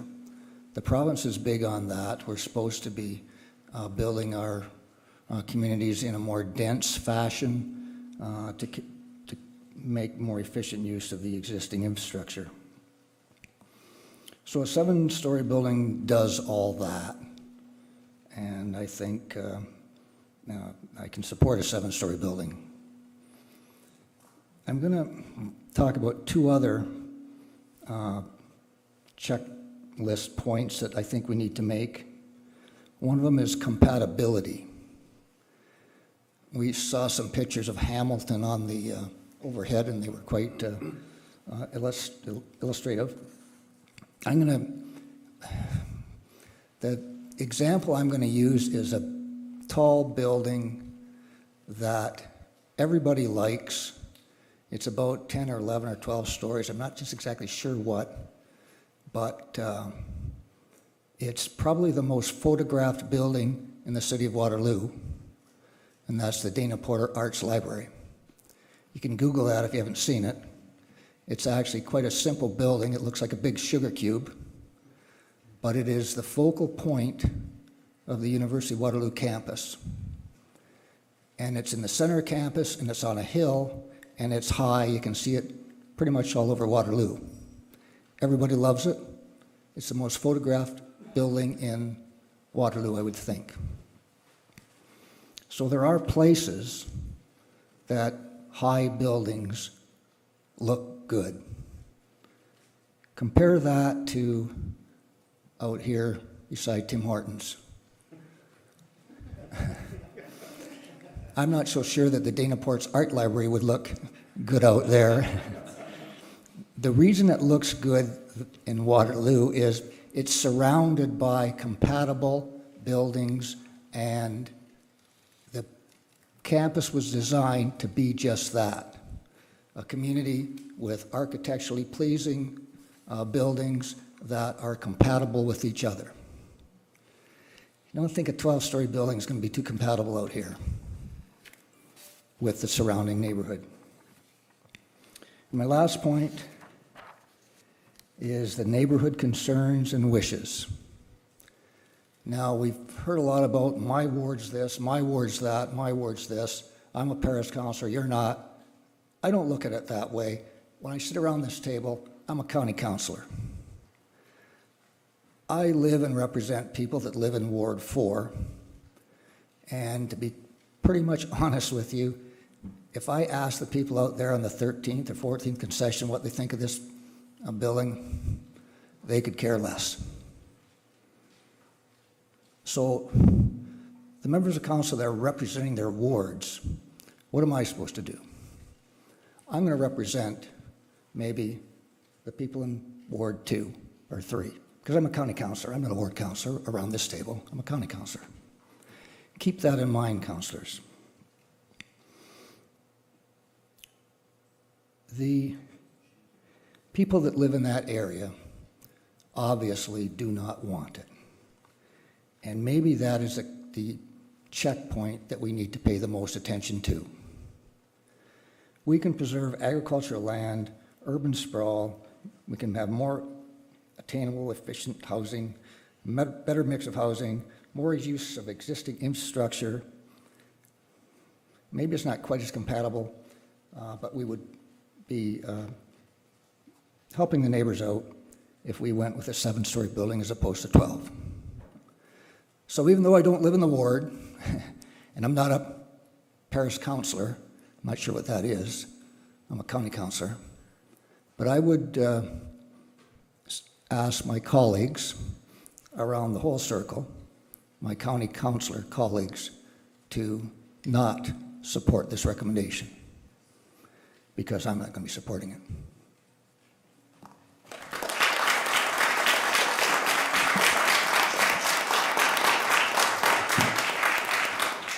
Wow. If you hang around long enough, you could hear anything. Anyway, anyone else have anything to say? No. Councillor Gatward. Thank you, Mr. Mayor. Well, I appreciated the delegations this evening. They provided a lot of good information to all of us. I particularly liked the 3D modeling. It showed the difference, and I like the comparison of Harris Place. Those buildings are attractive apartment buildings, in my opinion. I'm not sure if they will look like that or not, what Granville's planning to build. But I did see a 12-story building that's being proposed recently online on Shellard's Lane. And it was quite imposing and massive. And I'm not sure where it's proposed to be built. However, I tend to agree that the community of Paris is charming, pretty, all those descriptive words we use. And I do agree that we need apartment buildings, we need housing. I don't think we need underground parking. They do it in communities where land is scarcer than it's here, and they have enough land to do above-ground parking. Often underground parking is also paid parking. We want this building to be reasonable rent for our residents and our young people that are looking to live somewhere nice. And so I too, after reviewing the petitions, all the letters, and particularly the presentations tonight, think that the 7-story option is much better, in my opinion. Thank you, Mr. Mayor. Thank you, Councillor Gatwood.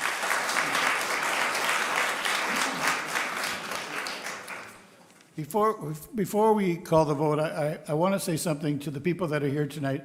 I hope that Councillor Bell is wrong, that you don't think that we haven't tried hard in everything we do, not just for Paris, but for the county. I've never worked so hard in all my life since I became mayor.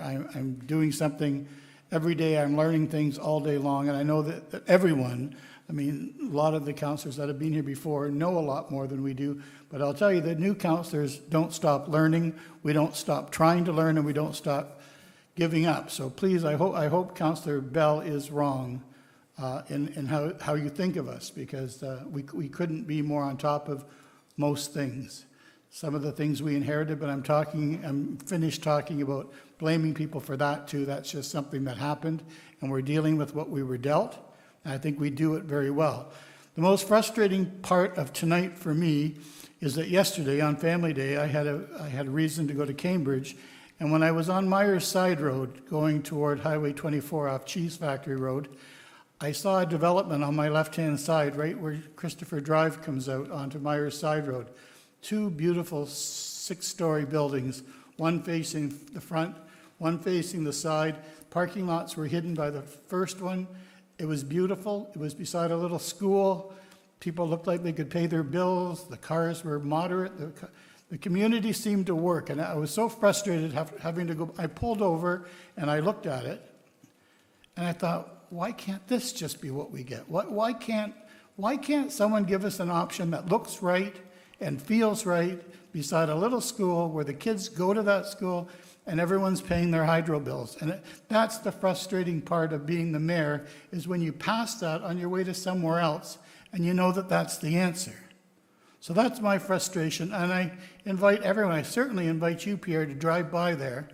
It's on Franklin at Christopher, between Cheese Factory and 24 on your left.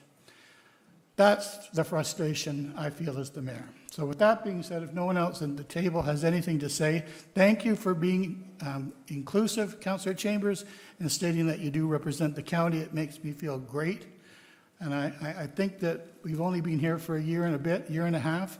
I feel the change. I feel the change is much different than it was a year ago today. So I think it's working. And but please don't think we're taking too much time off or ignoring you, because we hear everything you say. So with that being said, I'd like to call the vote. Recorded vote. Are we ready? All those in favor of supporting? Oh, no. All those opposed? Oh, Councillor Wheat? There's 2 parts here. Well, You want them included as one vote? yes. Okay. Yes, just a minute here.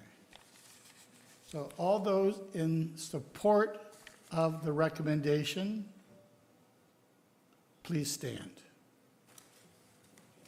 All those opposed, please stand. That was already up.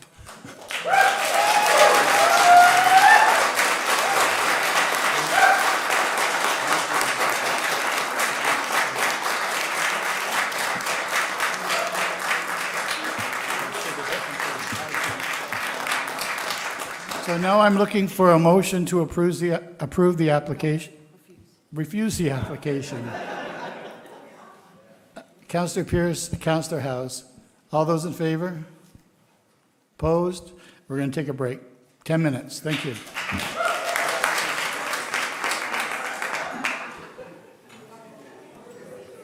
South, second by Councillor Wade.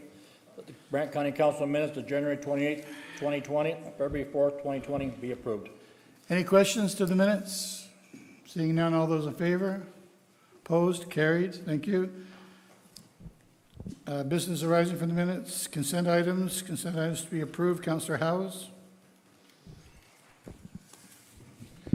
Moved by myself and seconded by Councillor Pierce. The consent item related to the County of Brant's request for proposal regarding consulting services for 5-year film strategy as detailed. Any questions for Councillor Howes? Seeing none, all those in favor? Opposed? Carried. Thank you. B, Councillor Howes. Oh. You've got that too? Two. Moved by myself and seconded by Councillor Bell. Item 7B, consent items 1 through 16 inclusive. Councillor Pierce. Thank you, Mr. Mayor. Can I pull number 7? I guess it'd be 7B7 7B7 for the library. for the library, okay? So is that the only one that we're going to separate? Councillor Miller? I don't need to separate, but I'd like to speak to number 2 if I could. 7B2? Yeah. So with the exception of 7 and 2, all the rest, all those in favor? Opposed? Carried. We'll start with 7B2. It's just regarding the Ministry of Municipal Affairs and Housing, and they want to update Schedule 3 of the places to grow, and that, of course, relates to density for population and employment, and they want to have that done by this summer. So I'm going to ask, Mr. Mayor, through you, to the General Manager of Planning, perhaps at the March meeting of Planning, we could get a verbal update on maybe what they're looking for and who from staff is going to be given that input. You know what I mean? Just a little bit around, if we could flesh out some details for the March planning. Thank you. Pam's on it, she said, so. Thank you. And 7. Thank you, Mr. Mayor. Through you. So I guess it's on page 124 of our package. It talks of, I guess it's under the business arising from, a couple things here. So it talks about the library board eliminate the mandatory collection of library fines. I think that's great. That's something that they spoke of when they were here. I think that's a great idea. The one I have a question for is in part B. I won't read the whole paragraph, but it talks about some things, but then it talks in the end, and I'm trying to understand a little bit more explanation on this. It says, the CEO will allocate staff training budget accordingly. Now, that being said on its own is fine, but when you attach it to the previous part of that paragraph, it talks about potentially a tour of Scandinavian libraries. I want to just confirm that the CEO will not be reallocating staff training budget in order to pay for a trip to see these Scandinavian libraries. So if I could get some clarification on that, that would be appreciated. Okay, Councillor Howes. Through you, Mr. Chair, in response to Councillor Pierce, the decision was made within the county staff, county library staff, for the CEO to indeed take that trip. And it wasn't a voted on item within the library board, but it was a decision within the CEO's budget.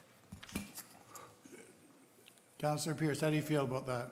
Well, I guess the quick answer is I don't like it. I don't appreciate the fact that the CEO will allocate staff training budget accordingly. So that says to me that we're taking training away from our staff in order to facilitate this trip.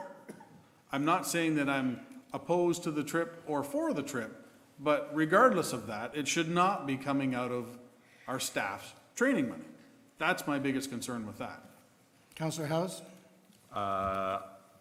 We, as Councillor LaFerrier and I are both on the library board. We will be happy to communicate that back at the next library board meeting, which is next week, 2 weeks. Thank you for that. And if I could, just a little bit further on, I guess it's on page 125, the Facilities Committee. It talks about the updates to the Paris Library elevator is completed. That's fantastic news. But it talks about the St. George and Scotland branches needing sign repairs. Do we know, like, are these heavy repairs? Like, do we have, I would rather see the, if in fact we were going to reallocate training money, that it goes to fixing the signs, but I wouldn't be in favor of that either, so I probably shouldn't have said that. Councillor Ferrier? Yeah, I can speak to this as the other library board member. It's not a heavy cost, and it's also a different budget line item for it. But this was part of a number of needs that have been either met or are being met on maintenance for all the libraries, and we went through them at the last meeting. But again, as Councillor Howe said, we'll be happy to discuss the Scandinavian tour and the thoughts of councillors with the library board at our next meeting. Thank you, Councillor, and just to be clear, that's just my personal opinion. I can't speak for everybody around the horseshoe. Thank you. We would welcome any councillor to be in touch with what they'd like us to communicate. Well, Councillor Pierce, now that you've brought that up, I was at a meeting the other day with Mr. Bradley, and I think you were there, and, no, maybe you weren't. Yeah. But anyway, I heard about the Scandinavian thing too, and having just been to Copenhagen myself on my own dime, it seemed odd to me that they were going just to look at architecture and things like that. I mean, I thought Google was pretty good at that. I'm not sure. I'm not sure. I don't know how that all happened either. I just listened. I was there to take in information at that time. So it wasn't a conversation that they asked me my opinion on. They just told me what was going to happen. So it appeared odd to me too, but at that point I wasn't vested in it. Councillor Pierce. Thank you, Mr. Mayor, for that. And if I may, if I can ask through you to our CAO, are they, I understand that we, in essence, it's county money that runs their budget. Are they able to, at a whim by the sounds of it, change where the money is allocated and just to their own needs? Michael? Through you, Mr. Chair, it's my understanding that council allocates a budget and then the board has discretion on how to allocate those fundings. Now, how the board interacts with staff in terms of how much the staff can spend, it's my understanding, and I could be incorrect, is that they have usually followed county policies because we have a fairly strong policy background on how to allocate money internally. But yeah, council approves a budget and the board has discretion. If the board exceeds that budget, then it needs to come back to council for further funding. So. Okay. Thank you. Councillor Gatward? Well, while we're on this topic, can someone tell me what the proposed cost of this trip is? Councillor House, perhaps? This is going back to, like, I think our November or December meeting. I can't remember whether Councillor Wheat was there for that one or not. No, it wasn't there in December. No, okay. I think, all right, I think it's $5,000 or $6,000. That's just by recollection. That's not. Thank you. Yeah. Thanks. And if I may touch on it, and I'll take some responsibility in that at the time maybe I should have expressed a little bit more concern about it. I did at the time suggest that since there was more going on in the creation of the hub that we're talking about building that will include the library, I suggested that maybe some communication should be extended to our CAO to say if this trip is valuable and essential towards the future of our building, maybe that there should be some extension of, is it just the library CEO who should go? Maybe there should be somebody else from staff if it's that important, so. Councillor Wheat. This is off the topic of architecture, but it's about building, and it is the year 2020.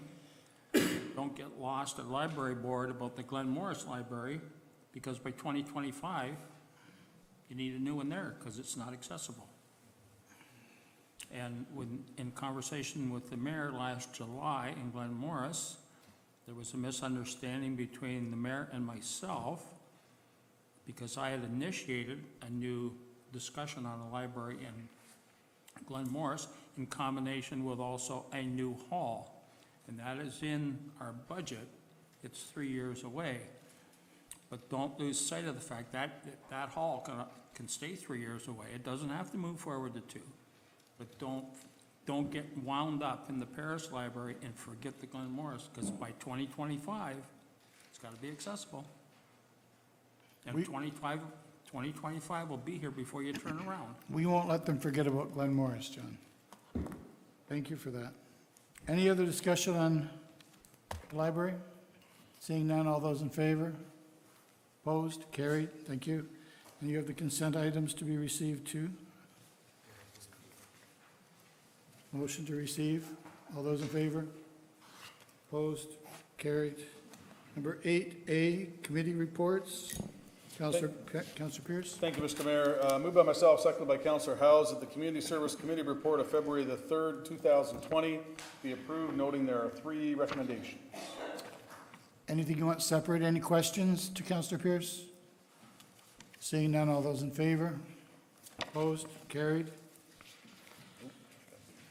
OPP, Councillor Pierce. Thank you, Mr. Mayor. Moved by myself, seconded by Councillor Howes, that the Brant OPP Detachment Committee report of February 10th be approved, noting there are 2 recommendations. Any questions to Councillor Pierce regarding the OPP report? Seeing none. Councillor Gatward.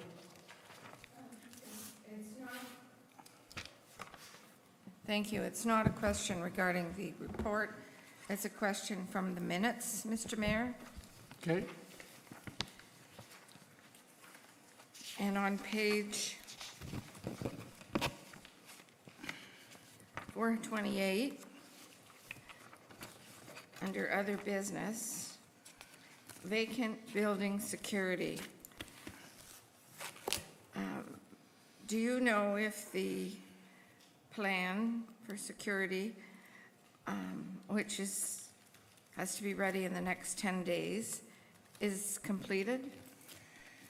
At this point in time, Councillor Gatward, I do not, but you heard the same thing I did from within that meeting, so maybe we can, if anybody does know that. We were all at the same meeting, and I don't think anything's come forward since then. But Well, the committee's being disbanded, so maybe the CAO can answer the question. Michael? Thank you, Mr. Chair. I can't answer the question, but I would have confidence that Mr. Wham-Steaker will ensure that our new building is appropriately secured, and I would leave it at that unless council wishes more information. Councillor Pierce? Thank you, Mr. Murray. If I could, just for the rest of council here, there was talk about putting some motion detectors and that sort of thing. I believe the one, we could gate off one of the entrances. So there was things that he was looking at to do that, plus they were looking at a couple drive-throughs a day by the on-duty officers as well. Councillor Gatward? And I appreciate that. Whose responsibility is it, Mr. Mayor, to notify, or through you to the CAO, to notify our insurance company that we are taking possession of the building? Michael? Thank you, Worship. We have an internal process, so Mr. Wham-Steaker, when he assumed, would notify our legal staff, and they would then provide the appropriate notices to the insurers. Thank you. Any other questions to Councillor Pierce? Seeing none, all those in favor? Opposed? Carried. Thank you. Councillor Miller, Corporate Development. Thank you, Mr. Mayor. Moved by myself, second by Councillor Coleman, the Corporate Development Committee report of February 10th, 2020 be approved, knowing that there are 7 recommendations. Are there any questions to Councillor Miller? Seeing none, all those in favor? Opposed? Carried, thank you. Public Works, Councillor Gatward. It's moved by myself, seconded by Councillor Coleman, that the Public Works Committee report of February 11th be approved. Are there any questions to Councillor Gatward? Seeing none, all those in favor? Opposed? Carried, thank you. Number 9, staff reports. Kathy Ballantyne? Oh, Councillor Chambers, sorry. Excuse me. Mr. Mayor, I have a resolution moved by myself and seconded by David, essentially the recommendation before us on the staff report. All right, any questions to the resolution? Seeing none, all those in favor? Thank you. Carried. Information reports? Is there anything? Communications? The Brant County Federation of Agriculture, what do you do, Councillor Chambers? Mr. Mayor, you may have been at the presentation by the Ag Minister at Roma with regard to this resolution, which showed a variety of municipalities supporting this recommendation. I feel that Brant County should as well, and I'm moving it, and I think... Councillor Coleman, seconder? Moving it, Mr. Mayor. This recommendation is totally a little different than the one that was presented in Roma. This one has more teeth to it, Mr. Mayor. All right. Will Boma and I were at a meeting here 2 weeks ago with the Minister of Agriculture, along with a bunch of other farmers from Brant, Haldeman, and Oxford. This resolution, and it's down in the 3rd paragraph, where that there's been safe zones that the Minister of Agriculture has always talked about. This one takes it a little bit further, of the safe zones in our own laneways and farmsteads, where it was not there before. So the president of the OFA in the county has asked me to bring this forward for a county's endorsement to send this on to the Ag. Councillor Ferrier? I'd just like to speak to this. I think this is great. I'm a huge supporter of the right to protest, but farms are also people's homes, and this has been a major issue. And I say this as somebody who's been protested against multiple times. I think that it's getting scary out there, and this is good legislation, well presented, well articulated, and we should full-throatedly endorse it at the municipal level. Thank you. So should we have both letters combined, or just Councillor Coleman's? Councillor Coleman's? Both is good. Both is good? Do we have a seconder? Each other? Chambers and Coleman? Chambers and Coleman. All those in favor? Thank you. B, Forestry, Ministry of Natural Resources, Conservation Land, Tax Incentive Program. What do you want to do with this?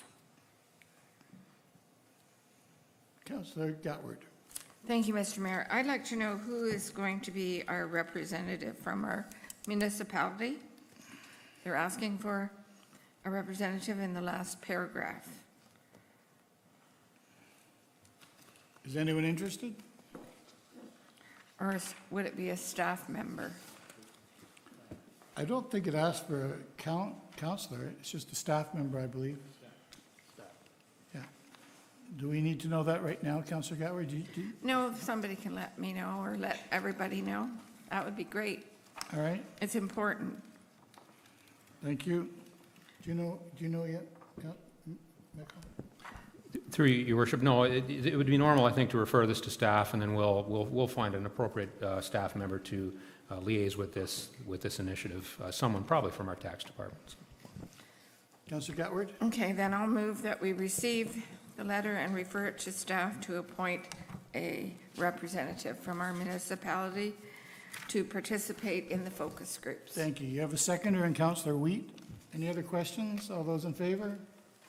Opposed? Carried. Thank you. C, Nova Vita is asking for a representative from the county. Councillor Ferrier? Yeah, just as the chair of this Community Safety Wellbeing Plan Advisory Committee and the council rep there. I'd like to move this and hope to seek a seconder. We've had a ton of issues locally around domestic violence, harassment, sexual assaults, all on the increase. And Nova Vita, I've worked with them for over a decade now. They would really add something to the conversations that we're having and the planning that we're having around this. So could I get a seconder? Councillor Pierce is your seconder. Any other questions? All those in favor? Opposed? Carried. Any other questions? Resolutions? Oh, Councillor Chambers. My question, Mr. Mayor, is anyone interested in going to the Long Point Region Conservation Authority Annual General Meeting, which is Friday, February the 28th, from 1:30 to 3:30, and the guest speaker will be Dr. Frank Seglinkius, something like that, and he's going to talk about the Lake Erie levels and the impact on the area. So if anyone is interested, write it down, and it's at the Long Point head office in Tillsonburg on 4 Elm Street. Thank you. Other business? Nothing? In camera, Councillor Bell? Seconded by Councillor Howes, that Brant County Council convene in camera to discuss the proposed acquisitions of land by the municipality, brackets, Corporate Development Committee report of February 10th, 2020, close brackets. Second by Councillor Coleman, that the following recommendations of the CDC from the in-camera confidential session of its meeting on February 11th, 2020 being approved, noting that there are 2 recommendations.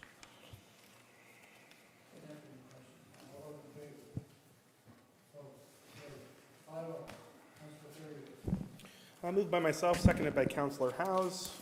Bylaws first reading, that the following bylaws be now read for the first time. They include bylaws number 1020 to 1920, excluding bylaw number 1220, which we removed today during this meeting.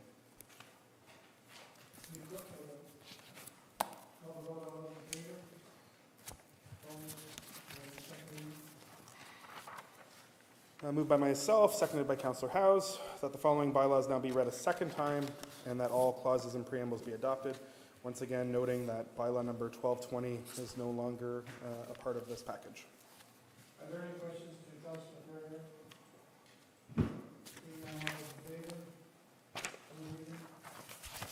Moved by myself, seconded by Councillor Howes, that the following bylaws now be read a third time, passed, signed, and sealed, again excluding bylaw number 1220, which is no longer valid for this reading.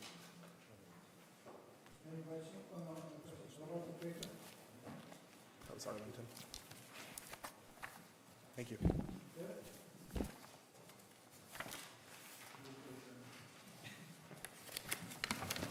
Next meeting is going to be March 24th. Councillor